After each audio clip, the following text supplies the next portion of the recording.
नमस्कार। Dayanand online classes में आपका हार्दिक अभिनंदन करता हूं। हम पिछली क्लासों में सॉलिड स्टेट की बात कर रहे थे। सॉलिड स्टेट चैप्टर में जो मुख्य बिंदु थे उनका हमने अध्ययन किया। आज की जो क्लास है, इस क्लास में सॉलिड स्टेट के कुछ छोटे इम्पोर्टेंट क्वेश्चन हैं, उनके बारे में हम बात करेंगे कि बोर्ड एग्ज़ाम के तहत कौन कौन से क्वेश्चनों को विशेष मद्देनज़र रखते हुए पेपर बनाया जाता है, तो उन क्वेश्चनों की हम बात करेंगे। तो सबसे पहले हम ये कहेंगे कि कुछ जो क्वेश्चन हैं उनके बारे में हम देखेंगे। देखो, क्वेश्चन से पहले हमें ये देखना है कि जितने भी हमने टॉपिक पढ़े हैं सॉलिड स्टेट में, उनको हमें क्रमबद्ध तरीके से समझना है, अच्छी तरह से उनके नोट्स बनाने हैं। और अब हम बात करते हैं कुछ इम्पोर्टेंट क्वेश्चनों की। तो इम्पोर्टेंट क्वेश्चनों की बात करते हैं कि महत्वपूर्ण क्वेश्चन हैं, इम्पोर्टेंट क्वेश्चन की बात करते हैं। जैसे कुछ क्वेश्चन दे रखे हैं कि NaCl में पाए जाने वाले स्टोइकियोमेट्री व नॉन स्टोइकियोमेट्री दोष के नाम लिखिए। जैसे आपके पास में क्वेश्चन है कि NaCl में पाए जाने वाले स्टोइकियोमेट्री व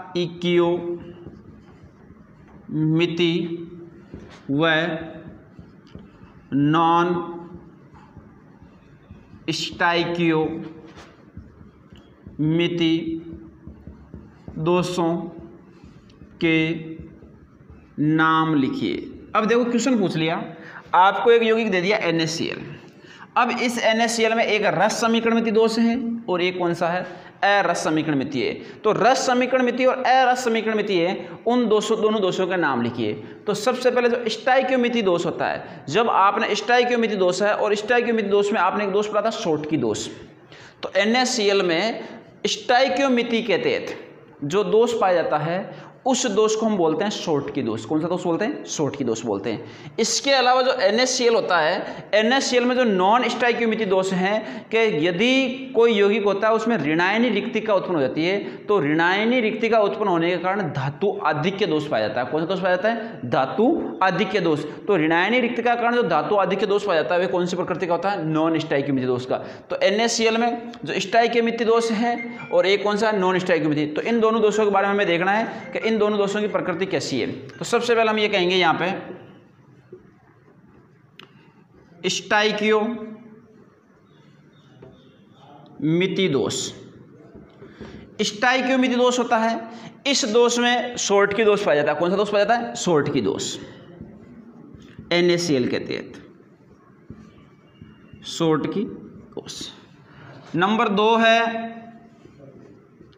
नॉन स्टोइकियोमेट्री दोष। जो नॉन स्टोइकियोमेट्री दोष हैं, इस नॉन स्टोइकियोमेट्री में क्या पाई जाती है? ऋणायनी रिक्तिका पाई जाती है। कौन सी पाई जाती है? ऋणायनी रिक्तिका के कारण धातु आधिक्य दोष पाया जाता है। ऋणायनी रिक्तिका का कारण कौन सा दोष पाया जाता है? धातु आधिक्य दोष पाया जाता है। तो हमें क्वेश्चन पूछ लिया जाएगा NaCl में पाए जाने वाले स्टोइकियोमेट्री नॉन स्टोइकियोमेट्री दोषों का नाम लिखिए। तो स्टोइकियोमेट्री दोष में तो कौन सा? शॉर्टकी दोष। और नॉन स्टोइकियोमेट्री दोष में कौन सा है? ऋणायनी रिक्तिका का कारण कौन सा दोष आ गया? धातु आधिक्य दोष। तो एक क्वेश्चन इस टाइप का होता है। इस प्रकार से हम इन दोषों को जान सकते हैं। इसके अलावा यदि हम अगले क्वेश्चन की बात करें कि अगला क्वेश्चन क्या है, तो अगला क्वेश्चन जैसे आपको पूछ लिया जाए कि मूर्खों के सोने के नाम से किसको जाना जाता है, कि मूर्खों का सोना किसे कहते हैं, या मूर्खों के सोने के नाम से किसको जाना जाता है। तो आपको पूछ लिया मूर्खों का सोना, कि जो मूर्खों का सोना यानी सोने के समान जो दिखाई देने वाला आता है, यानी मूर्खों का सोना किसे कहते हैं? मूर्खों का सोना किसे कहते हैं? तो इसमें आपको बताया गया भाई मूर्खों का सोना है Fe से Fe+3 Fe+2 आयन है और वह गोल्ड के समान दिखाई देता है। तो इसमें मूर्खों का सोना किसको है? कि FeS होता है, उसको क्या बोलते हैं? मूर्खों का सोना बोलते हैं। फेरस सल्फाइड होता है, उसको क्या बोलते हैं? मूर्खों का सोना बोलते हैं। तो ये भी आपको क्वेश्चन पूछा जा सकता है। ये जैसे ईयरली एग्जाम में पूछा गया है, तो आपको वापस पूछा जा सकता है ईयरली एग्जाम में कि FeS होता है जो FES है उसको हम मूर्खों का सोना बोलते हैं। इसके बाद में और क्वेश्चन लेते हैं, हम उन क्वेश्चनों की बात करते हैं। तो देखिए अगला क्वेश्चन, जो अगला क्वेश्चन है वह है कांच तथा प्लास्टिक। कांच तथा प्लास्टिक किस प्रकार के ठोस हैं? कांच तथा प्लास्टिक किस प्रकार के ठोस हैं? अब देखो यहाँ पे एक कांच दे रखा है, एक क्या दे रखा है? प्लास्टिक दे रखा है। तो दोनों में हमें देखना है कि सबसे पहले ये देखना है कांच और प्लास्टिक, सबसे पहले कि इनमें जो सम्मिति होती है, इनमें जो विखंडन होने का क्रम होता है क्या वह निश्चित होता है? प्लास्टिक यदि आप तोड़ते हो क्या वह समान मात्रा में टूटता है? नहीं टूटता है, क्योंकि अनिश्चित मात्रा में टूटता है। तो ये किस प्रकार के ठोस होंगे? अक्रिस्टलीय ठोस। कैसे ठोस होंगे? अक्रिस्टलीय ठोस। तो कांच तथा प्लास्टिक किस प्रकार के ठोस हैं? तो इसमें आप लिख सकते हो अक्रिस्टलीय ठोस। तो ये अक्रिस्टलीय ठोस की प्रवृत्ति के होते हैं। कैसे होते हैं? अक्रिस्टलीय ठोस की प्रवृत्ति के होते हैं। इसके बाद में यदि हम अगला क्वेश्चन की बात करें कि अगला क्वेश्चन क्या है, कांच तथा प्लास्टिक में किस प्रकार के ठोस है? तो अक्रिस्टलीय ठोस है। अगला होता है पायरो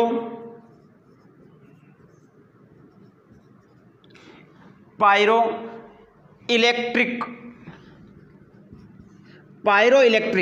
जो आपने पैरावैद्युतांक पढ़ा था उसके साथ में पायरो इलेक्ट्रिक पदार्थ के उदाहरण की बात करें तो पायरो इलेक्ट्रिक पदार्थ का उदाहरण दीजिए। पायरो इलेक्ट्रिक पदार्थ का उदाहरण दीजिए। अब आपको एक पायरो इलेक्ट्रिक पदार्थ का उदाहरण देना है कि पायरो इलेक्ट्रिक पदार्थ कौन कौन से होते हैं। तो पायरो इलेक्ट्रिक पदार्थ में जैसे आपने लिखा था वहां पे एक GAN को हम क्या बोलते हैं? Gallium nitride. क्या बोलते हैं? Gallium nitride.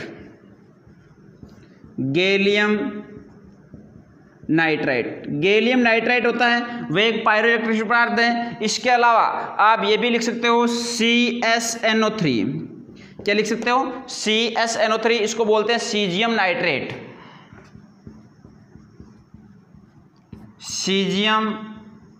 नाइट्रेट। तो इस प्रकार के जो भी पदार्थ होते हैं उन पदार्थों को हम पायरो इलेक्ट्रिसिटी पदार्थ कहते हैं। ये पायरो इलेक्ट्रिसिटी पदार्थ में गिने जाते हैं, जैसे गैलियम नाइट्रेट है, सीजियम नाइट्रेट है। तो इस प्रकार का आपको एक नंबर का क्वेश्चन पूछा जा सकता है पायरो इलेक्ट्रिसिटी पदार्थों के बारे में। अब जो पायरो इलेक्ट्रिसिटी पदार्थ है इसके बाद में यदि हम बात करें, जैसे अगला क्वेश्चन पूछ लिया आपको, एकक कोष्ठिका का घनत्व ज्ञात करने का सूत्र लिखो। एकक कोष्ठिका का घनत्व ज्ञात करने का सूत्र लिखो।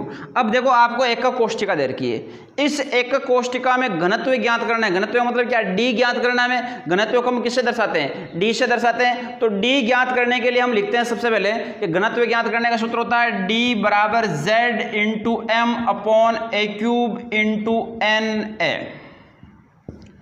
लिखते हैं नहीं लिखते हैं? तो यहाँ पे D किसके द्वारा किया जाता है? घनत्व के द्वारा। Z परमाणु की संख्या होती है, m द्रव्यमान, a³ उसकी भुजा का रूप में है और Na उसकी अवोगाद्रो संख्या है। तो ये एकक कोष्ठिका का घनत्व ज्ञात करने का सूत्र होता है। तो एकक कोष्ठिका में घनत्व ज्ञात करने का सूत्र होता है D बराबर Z/m/a³/Na। यहाँ पे Na अवोगाद्रो संख्या है। कौन सी संख्या है? अवोगाद्रो संख्या है। तो इस प्रकार से हम एकक कोष्ठिका का घनत्व ज्ञात कर सकते हैं। तो ये एकक कोष्ठिका का घनत्व ज्ञात करने संबंधित सूत्र होता है। तो ऐसा भी आपको एक नंबर में क्वेश्चन पूछा जा सकता है। अब इसके बाद में यदि हम अगले क्वेश्चन की बात करें तो अगला क्वेश्चन इस प्रकार से है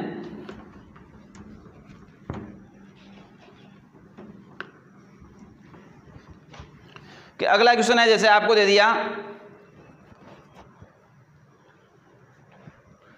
क्रिस्टल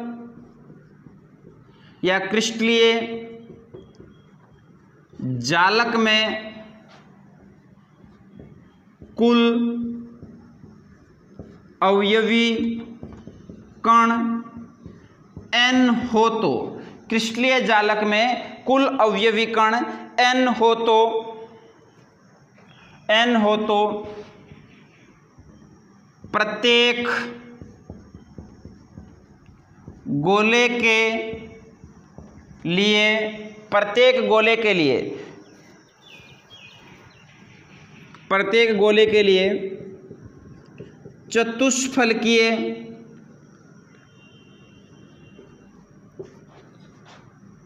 तथा अष्टफलकीय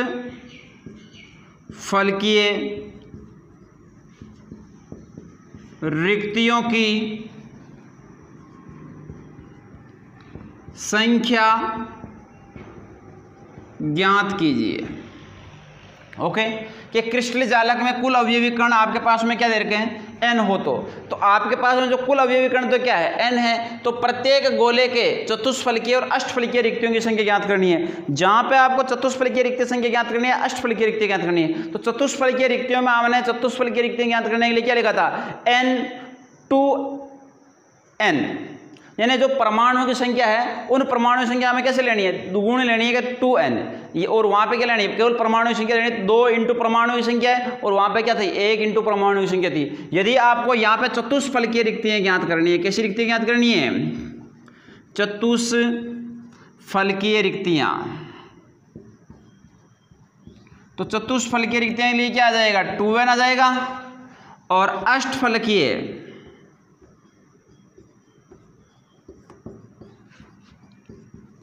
रिक्तियों के लिए क्या जाएगा, n हो जाएगा। तो चतुष्फलकीय रिक्तियों के लिए मैं 2n लेना है, और अष्टफलकीय रिक्तियों के लिए मैं क्या लेना है, n लेना है। तो चतुष्फलकीय और अष्टफलकीय रिक्तियों की संख्या ज्ञात करने का यही है कि 2n और n। तो ये चीज़ हमें ज्ञात होनी चाहिए। जब हमने ये टॉपिक पढ़ा था चतुष्फलकीय और अष्टफलकीय रिक्तियाँ, उसमें मैंने अच्छी तरह से आपको बताया था कि भाई चतुष्फलकीय रिक्तियों के लिए क्या लेना है, आपको 2n इंटू परमाणु की संख्या, और अष्टफलकीय रिक्तियों के लिए n परमाणुओं की संख्या लेनी है। तो ये होती है आपके पास में क्रिस्टल जालक में चतुष्फलकीय और अष्टफलकीय रिक्तियों ज्ञात करने का सूत्र, 2n और n। चतुष्फलकियों के लिए 2n और अष्टफलकियों के लिए n। इसके अलावा यदि हम अगले क्वेश्चन की बात करें तो अगला क्वेश्चन इस प्रकार से है, नेटवर्क ठोस। जो भी आपके पास में नेटवर्क ठोस है, नेटवर्क ठोस में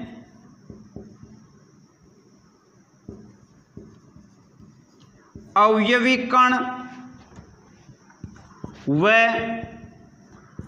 बंध का प्रकार बताइए।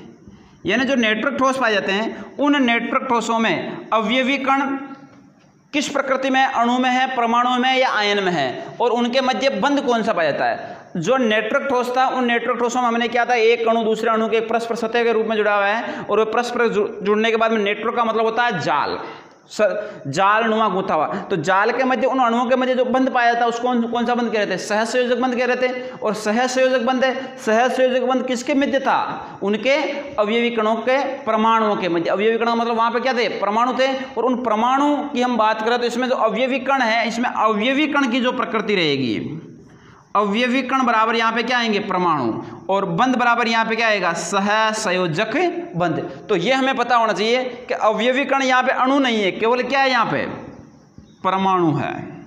और इसमें मध्य पाया जाने वाला जो बंध होगा उसका नाम क्या होगा, सहसंयोजक बंध। कौन सा बंध पाया जाएगा, सहसंयोजक बंध।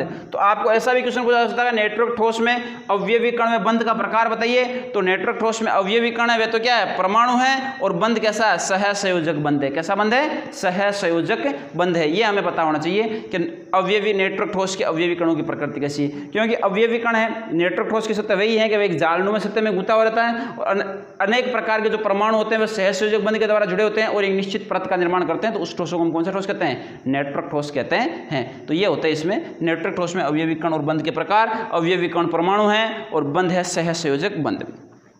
यदि इसके बाद में आपको अगला क्वेश्चन पूछा जाए,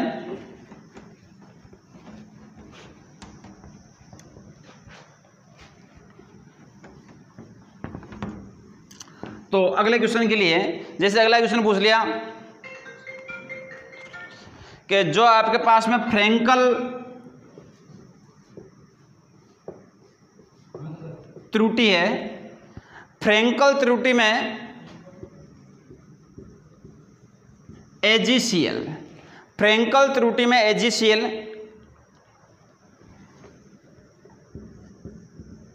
क्रिस्टल के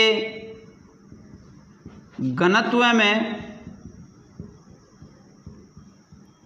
परिवर्तन नहीं होता है। फ्रैंकल त्रुटि में AgCl क्रिस्टल के घनत्व में परिवर्तन नहीं होता है, क्यों? अब देखो, ये आपसे क्वेश्चन पूछ लिया। अब दोष कौन सा है? फ्रैंकल दोष है। क्रिस्टल कैसा है? AgCl है। अब उसका घनत्व क्यों नहीं बदलता है? क्योंकि जब फ्रैंकल दोष होता है तो फ्रैंकल दोष में यही होता है कि जो आपके पास में Ag आयन है वे कहाँ पे स्थापित हो जाते हैं? अंतराकांश में स्थापित हो जाते हैं। क्योंकि फ्रैंकल दोष में जो धनायन है वे उसका निश्चित स्थान छोड़ के उसी में स्थापित होते हैं, जबकि उसका जो व्यवस्था क्रम है वह क्या नहीं होता है? परिवर्तित नहीं होता है। तो फ्रैंकल त्रुटि में AgCl क्रिस्टल का घनत्व परिवर्तन नहीं होता है, क्यों? क्योंकि AgCl आयन अंतराकांश में स्थापित होता है। तो इसका आपको केवल आंसर यही लिखना है, क्योंकि Ag+, जितने भी आपके पास में Ag+ आयन होते हैं, Ag+ यानी Ag+ आयन अंतराकांश में विस्थापित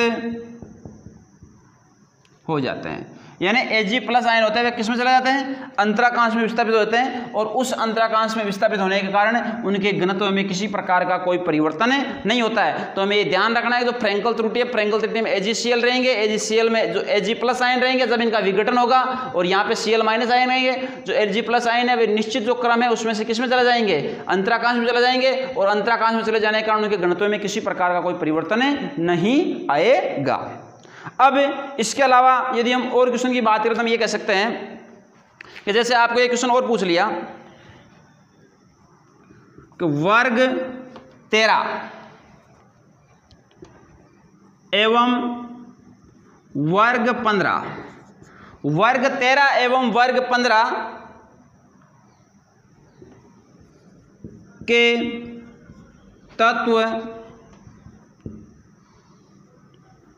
तत्व सहसंयोजक या तत्वों के संयोजन से ऐसे लिख सकते हो, वर्ग 13 व वर्ग 15 के तत्वों के संयोजन से। जब आप 13 और 15 दोनों तत्व हैं, इन दोनों तत्वों को आपस में मिलाते हो तो संयोजन से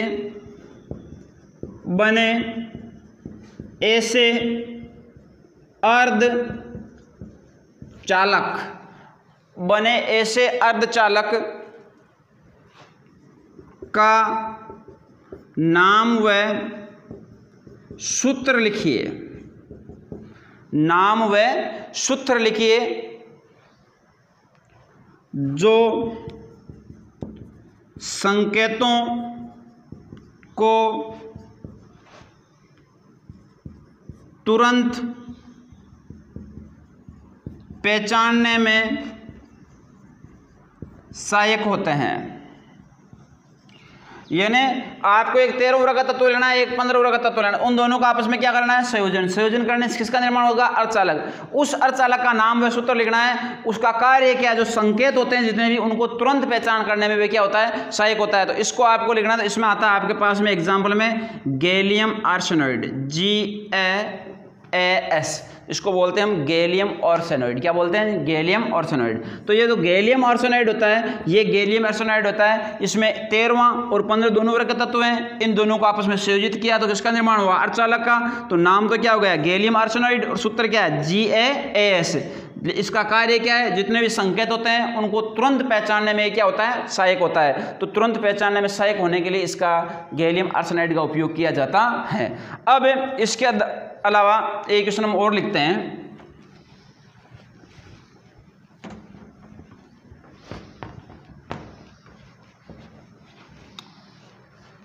जैसे आपको क्वेश्चन लिखा,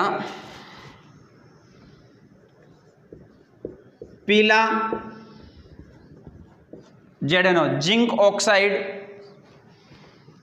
में किस प्रकार के जालक, जिंक ऑक्साइड में किस प्रकार के जालक की त्रुटि पाई जाती है? किस प्रकार के जालक की त्रुटि पाई जाती है? स्पष्ट कीजिए। स्पष्ट कीजिए। ये हमने पढ़ा था ZNO, एग्जाम्पल के लिए आता ZNS का कि ZNO है कि जब पीला ZNO होता है तो उसमें किस प्रकार के जालक की त्रुटि पाई जाती है, उसे हमें समझना है। तो सबसे पहले देखो कि जो भी आपके पास में ZNO है, उस ZNO में अतिरिक्त धनायन अंतराकांश में जाते हैं, और अतिरिक्त धनायन अंतराकांश में आने के कारण उनमें जो होने वाला दोष होता है, उस दोष को हम कौन सा दोष कहते हैं? धातु आधिक्य दोष। कौन सा दोष कहते हैं? धातु आधिक्य दोष। यानी इसमें अंतराकांश में अधिक धनायन आने के कारण इसमें उत्पन्न होने वाले दोष को हम बोलते हैं धातु आधिक्य दोष। तो सबसे पहले बात हमें ये क्लियर करनी है, धातु आधिक्य दोष होता है। तो आप इसमें ऐसे लिखोगे,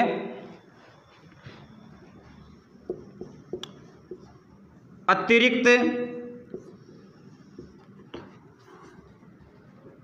धनायनों का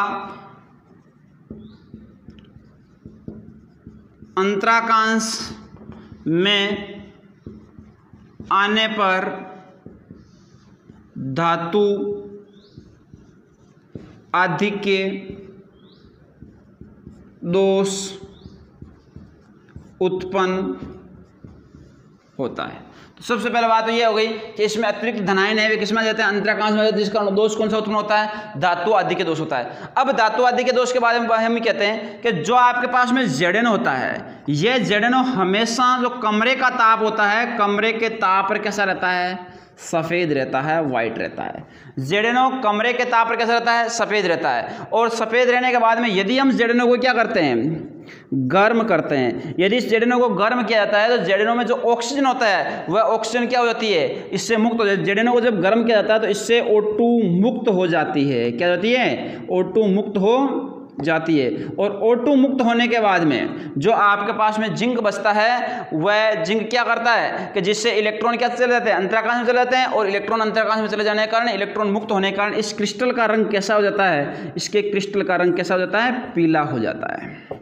तो आप ये कह सकते हो कि ZNO है, ये कमरे के ताप पर सफ़ेद होता है। जब ZNO को गर्म किया जाता है तो O2 से क्या होती है? मुक्त हो जाती है। मुक्त होकर किस में चला जाती है? अंतराकाश में चला जाती हैं। और कहाँ पे स्थापित होते हैं? इलेक्ट्रॉन स्थापित होते हैं। इसके कारण जो ZNO का क्रिस्टल होता है उसका रंग कैसा होता है? पीला होता है। ये चीज़ आप इसमें लिख सकते हो कि पीला ZNO में किस प्रकार के जालक की त्रुटि पाई जाती है? तो धातु आधिक्य दोष होता है। और धातु आधिक्य दोष किस कारण होता है? अंतरिक्ष धनायनों के अंतराकांश में जाने के कारण। या आप इसको ये ऐसे भी लिख सकते हो कि आपके पास में जैसे ZNO होता है, इस ZNO का आप क्या करते हो? अपघटन करते हो। तो अपघटन करने के दौरान क्या आता है आपके पास में? Zn+2 आता है, और यहाँ पे क्या हो जाता है? O2 माइनस हो जाता है। अब जो Zn+2 है, O2 माइनस है, यहाँ पे क्या हुआ? ZNO का अपघटन हुआ। अब आप इसमें O2 का अपघटन भी कर सकते हो और वापस इसकी कंप्लीट रिएक्शन भी लिख सकते हो। जैसे आप यहाँ पे लिखते हो O2 माइनस, तो O2 माइनस के लिए क्या है? हाफ O2 लोगे। यहाँ पे हाफ O2 लेने पर क्या आएगा आपके पास में? O2 माइनस आएगा। हाफ O2 लिया तो यहाँ पे क्या हो जाएगा? 2 इलेक्ट्रॉन माइनस हो जाएंगे। और 2 इलेक्ट्रॉन माइनस होने के बाद में जो आपके पास में कैलकुलेट रिएक्शन बचेगी, वे क्या बचेगी आपके पास में? ZNO बचेगी। तो इसमें आप ZNO की रिएक्शन लिख सकते हो, ये भी आप चीज़ लिख सकते हो। तो ये चीज़ें हमें विशेष तौर से ध्यान रखनी है कि किस प्रकार से इनका अपघटन करना है। तो इस चैप्टर के ये कुछ महत्वपूर्ण प्रश्न थे जिनके बारे में हम बात की। ये आपका चैप्टर कंप्लीट होता है। इसके अलावा भी किसी भी विद्यार्थी को किसी भी प्रकार कोई क्वेश्चन में प्रॉब्लम हो तो वह कमेंट में ज़रूर क्वेश्चन पूछें, उसका आपको 100% जवाब मिलेगा। और इस दोनों चैप्टरों को, जो 2 चैप्टर हुए हैं, उनको ढंग से अच्छी तरह से नोट्स बनाएं, तैयार करें। अब नई क्लास में हम नए चैप्टर लेकर आएंगे और यहाँ तक आप पूर्ण रूप से प्रिपेयर हो जाएं और अच्छी तरह से इन क्वेश्चनों को समझें और पूरे चैप्टर को अच्छी तरह से नोट्स बना के अच्छी तरह से उनकी तैयारी करें। धन्यवाद।